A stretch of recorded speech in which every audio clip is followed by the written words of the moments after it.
Hello nephews, and for those who are not nephews, welcome to the quick start guide of Terraria. For those who have not played Terraria, everyone knows the pacing of the beginning of the game is very slow. A lot of people do not know what to do in the game. They think it's just an inferior version of Minecraft. There are aspects of the game that makes the game entirely different from Minecraft. And I'm here to show you how to get through the beginning of the game to the first boss. Let's go. First, you want to go ahead and start chopping down some trees with your wooden axe. What I'm doing here is optional. I'm leveling out the area for my structure to be built on. In the beginning of the game, you will encounter slimes, and make sure you dispose of them as you please. Okay, and now when you want to build your structure, just start off with a simple house. And why we need these structures is not only for protection purposes, but to have NPCs spawn in our world. Preferably when you start off the game, I do not recommend the copper short sword. When you make the workbench, I recommend crafting the wooden sword. That is superior to the copper short sword. For every structure that you build, there are 4 necessities to building a house. You can have a workbench, a chair, a door, and then light source, for in this case a torch, and any type of wall. And once that is complete, the NPC should be able to live in that property. The first thing I don't recommend doing is, depending on the world that you generated, I do not recommend entering an area where it starts going red or it starts going purple. The monsters residing in these areas are too strong for now and can kill you.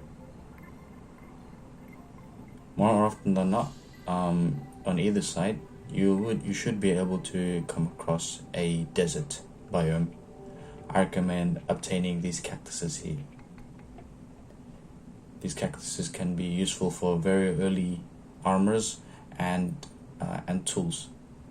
In any case, when you find this gray rock here, we're gonna need it to obtain the furnace, which is gonna be very important later on.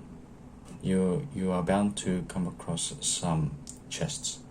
I recommend looting everything that's inside the chest, because they will be very useful. It'll be very useful. And then also break the chest, because that's some free real estate right there. What you want to do now is go ahead and break some vases to go ahead and get some rope. Rope is going to be very useful early on in the game. When you come across the cave, you'll find something called tungsten. I don't find copper, tin, iron, lead to be good enough. For me, I recommend just going straight to tungsten or silver. That should be enough to help you fight your first boss. I know gold and platinum are superior, but I think those ores are too much of a rare commodity to get. Okay, so now it's suddenly nighttime. I do recommend just staking out at your residence for the first night. Okay, now suddenly it's nighttime, and what you want to do now is retreat into your base.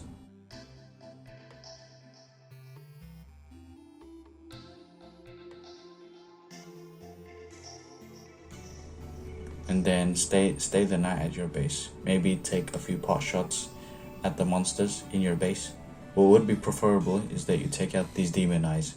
They drop something called lens, and lens would be very useful later on. You remember when we broke the cactus early on in the day? You can use that cactus to make a cactus sword, which is very much better, at least, than the wooden sword. It doesn't do that much damage than the wooden sword, but the reach for the cactus sword is much greater. I recommend building another property when you have 50 silver in your possession. When you have 50 silver in your possession, you can spawn the merchant, which will be very useful against the first boss. And might as well make more properties later on in the future, because there are going to be more NPCs later down the road. And there you go. Once it's back to daytime, the merchant will arrive once you have 50 silver. With the merchant, you can purchase the piggy bank, which is very useful. When you're in a multiplayer session, people can't access your piggy bank. which is very useful so people don't steal. And then you can buy rope from this dude, and rope is gonna be very useful for later on. Okay, so it's your second day. We have the merchant, and we have a bunch of rope, then we have torches. So what I do now is recommend just digging straight down to the ground. Eventually you'll come across a cave system.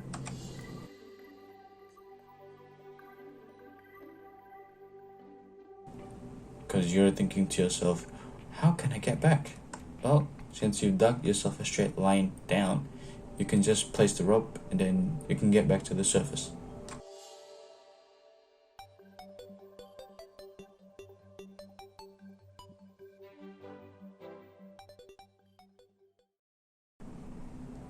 And like I said, what you want to do is come across some tungsten. Woohoo, take that in, tungsten, let's go. Sometimes you'll see these weird colored rocks. It looks like stone, but then it's got like different colors inside. You'd want to get those, because when you get 15 of a certain gem, you can get a hook. Sometimes in your journey, you'll come across an abandoned shack. The golden chests have some valuable loot you can get. In this case, I got cloud in a bottle. Cloud in a bottle is good, but it's not one of the more mandatory ones. It is useful. Any golden chest you can get, any item you come across there is useful, apart from the flare gun. Okay, in regards for tungsten, to complete the full set of tungsten armor, you're going to need 60 tungsten bars. That's around 240 tungsten ores. See, in your mining adventures, you are bound to find something called a life crystal. This is very essential in the game. You're going to need these life crystals so you can increase your health, as I'm about to show you right here. Just keep doing your mining adventure. One day, you'll come across the Hermes boots. This is I believe an essential accessory to have, because it makes you go fast.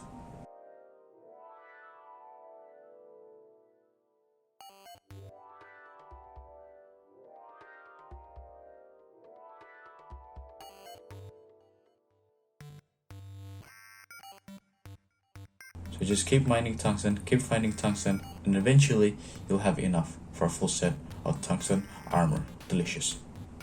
Like I'm doing here, I'm coming across more gems. Eventually you'll get 15, and when you get 15, you'll have enough for a hook, a gem hook.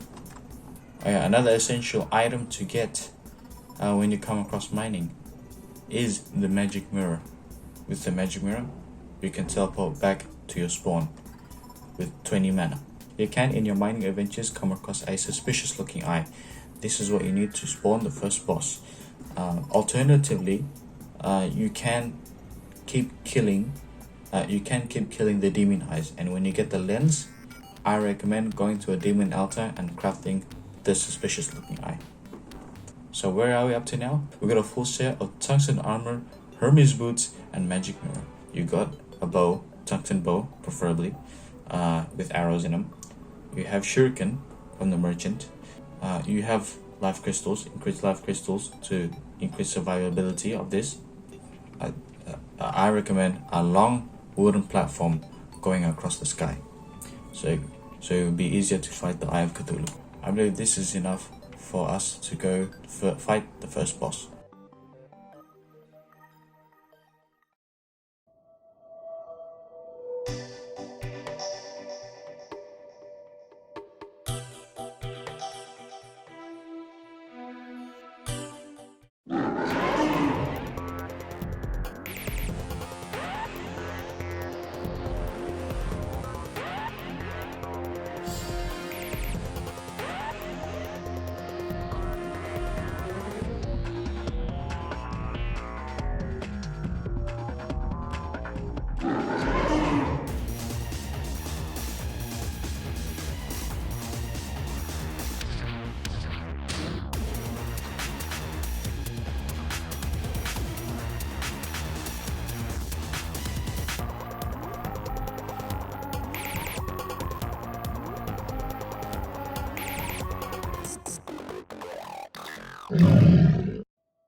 Woohoo! Congratulations, my nephews. You just beat your first Terraria boss. I'm proud of you.